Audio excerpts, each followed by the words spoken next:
Ang mundo, isang lugar na puno ng kagandahan, ng pag-asa at ng dilim. Isang dilim na nababalutan ng katahimikan, ng pagwawalang bahala at ng mga paglabag sa karapatang pantao. Hindi ito isang kwento ng sila. Ito ang kwento natin.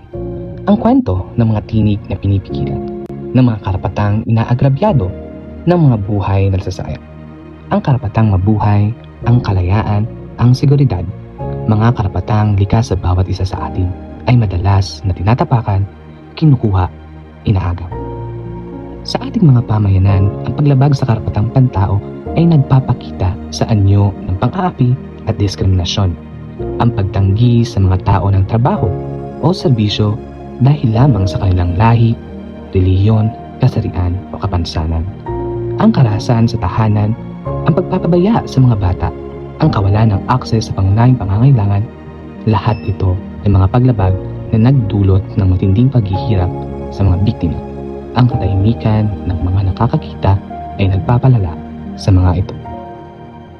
Sa antas ng bansa, ang paglabag sa karapatang pantao ay mas sistematiko at malawakan. Ang pagsupil sa kalayaan sa pagpapahayag, ang paggamit ng lakas upang patahimikin ang mga tinig ng pagtutol, ang paglabag sa karapatan sa edukasyon at sa tamang paglilitis. Lahat ito ay mga palatandaan na ang ating lipunan ay may sakit. Ang korupsyon at kawalan ng accountabilidad ng mga tao na nasa kapangyarihan ay nagbibigay daan sa ganitong pang-aabuso. Sa daigdig, ang digmaan, ang terorismo, ang paglabag sa karapatan ng mga refugee, ito ay mga malawakang hamon na kinakaharap natin.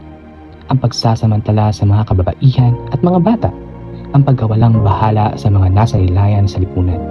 Ito ang mga sugat na kailangan nating gamutin.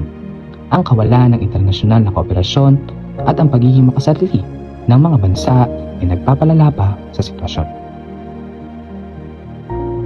Ang paglaban sa karapatang pantao ay hindi lamang tungkulin ng pamahalaan, kundi ng bawat isa sa atin.